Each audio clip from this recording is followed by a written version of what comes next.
Vlog time, people. It's Thursday afternoon. I've still not seen nothing over there. I think the birds have just completely ruined it. Even when I walk, because I can't get no baits in with a throwing stick, because of the seagulls, I'm having to walk around in the morning and at night and just throw a few baits from the back of the snags over the top. But the trouble is, there's two coots over there, three coots over there, sorry, and two of them are in there all the time. I don't know if you can see them. There's one there, and there's another one in here.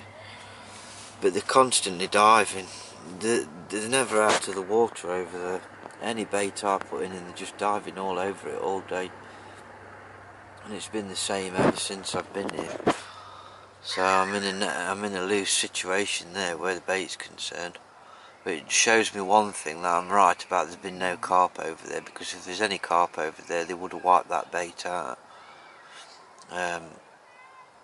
Even the particle what I put in the other day, they're still diving down on that, so there's been no carp over there. In fact, all three of them are there now. Over here on the particle that I put in, I put some particle in along here, and then down here. And they're diving on the particle what's left over. They've just been constantly diving, like I say, since Tuesday, day and night. So I'm at a losing battle with them there. And then you've got the grebes that are down this end. There's three of them. They're just constantly banging into your lines, setting your alarms off. And there's just a load of seagulls, masses of seagulls on here. They're actually not, you can't see them at the minute because they're in the trees down here. They're in the trees and on these rooftops. I think there's one on the water now, or two. But as soon as you stand up and the sea stood up, that's it. The sea stood up and that's it. They're here straight away. Or they hear the bait bucket or see the throwing stick. You just can't get no bait out at all. You're lucky if you can get 5 baits out straight away. And as soon as you do, they're diving straight on it and disturbing it. And that's all they've done since I've been here. So it's a constant barrage. In fact, if we walk around here, we'll have a walk around here and you'll probably be able to see them. There's a few there, look. There's one of them. There's another one, look, there's another one, there's another one, another one. And they're all in these trees over here and over here. And as soon as the sea stood up, like they've seen me walk around here, straight out of the trees. And then all of a sudden you've got like 20 of them on you. You just can't get no bait out at all. I've tried everything. Tried overfeeding them. I've tried chucking baits further up here to steer them away, but then they just split up, half stop here, half stop here. I've tried absolutely everything. And I just cannot get baiting with them there. It's impossible. And any bait that I do get in, they're just diving straight on top of it and just smashing the hell out of the water. And I think that's what's ruined it. When I got here, that mirror was showing over there. See, they're all over the place now, look. They're even diving after fish what's on the surface. Little fish what's coming up, look. I've just seen one have a fish a minute ago. They're everywhere. Absolutely everywhere. I've just never ever known there'd be such a big problem with them on here. But it's just a nightmare. It just it ruins your fishing. Completely ruins it down this end. Some more coming in now, look. And that's before bait's even gone out. They're going mad just over little bait fish what's on the top. So you can imagine what it's like trying to get any bait out. It's just impossible. The other day when I tried to get bait out on the I think it was the Monday, tea time and they just swarmed me. I thought, well, I've disturbed it anyway, so I just put out 2 kilo in. But there's been no carp show at all since then. I saw that mirror showing, but since then there's just no carp showing at all. I just don't think there's any carp there whatsoever. There's just too much noise and disturbance. Look, I mean, they're at it all the time. There's not even any bait being thrown out there. This is just after fish on the surface.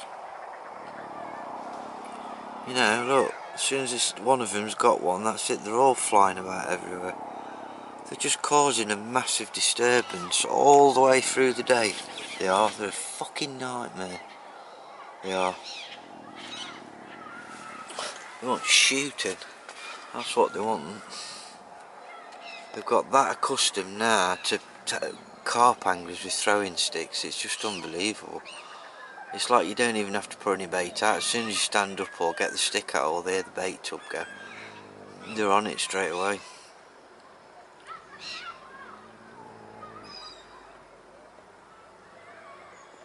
I just do not know what else to do.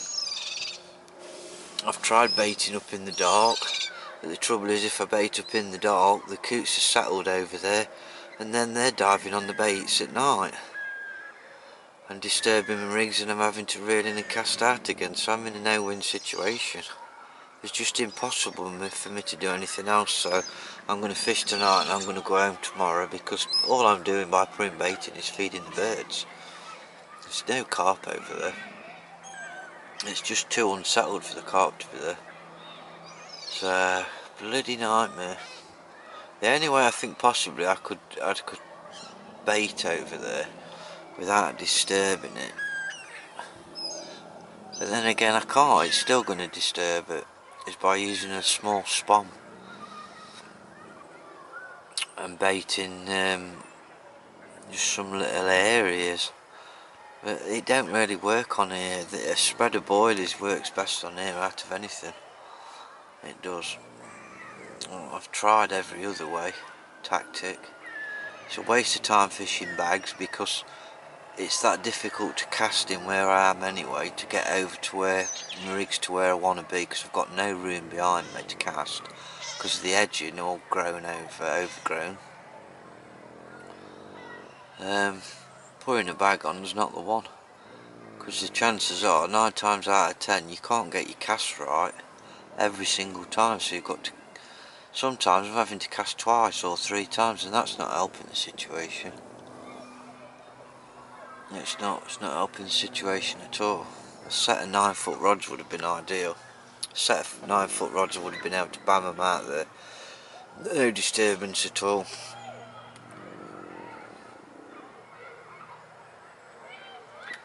The only other way you could fish it is with singles and don't put any bait out, but I tell you now, you might trip one carp up like that, and that'll be it, because if you get one carp and there's more over there, they'll spook. But I know for a fact on here that if you've got plenty of bait out, you can catch a carp, you can catch another one within an hour or so in the same area, because once there's plenty of bait down there, they just stop there. They do with boilies anyway, not so much with particle and that, they don't, but boilies definitely on here. You just got to really get a lot of boilies out, and the carp, once they're there, they stop there. But I don't know, it's a difficult one. Top end, you see, they don't bother you. You don't get the seagulls up there. You do get the odd coot up there, but normally you can feed them off. A couple of handful of boilers and they're full, they are normally.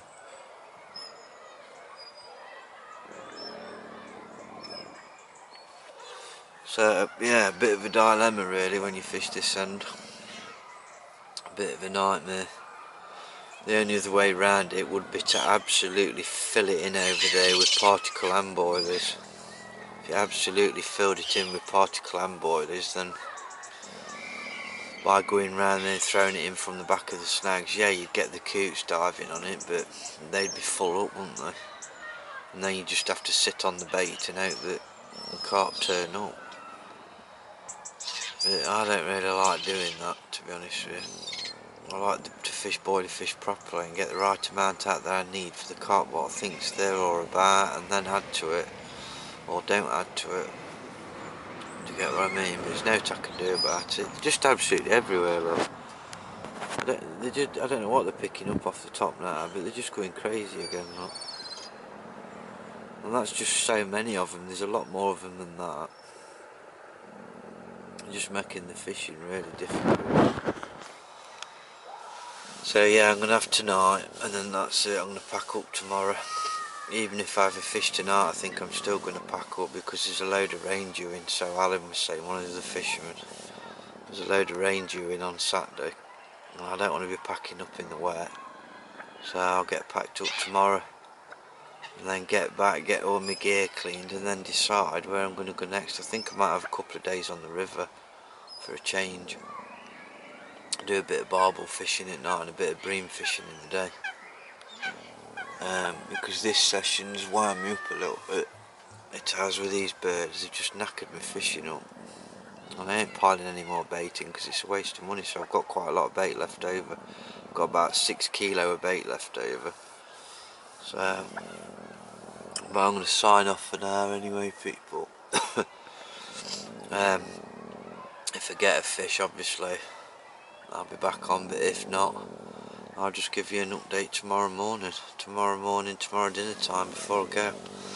So, fingers crossed one turns up, but I don't think it will. It's not looking very promising. I know you should be confident in these situations, but I just don't think they're over there at all, not with all the commotion. But I'm going to cast singles out in a bit, not put any more bait out and just leave them. So, anyway, I'll sign off for now, people. Tight lines.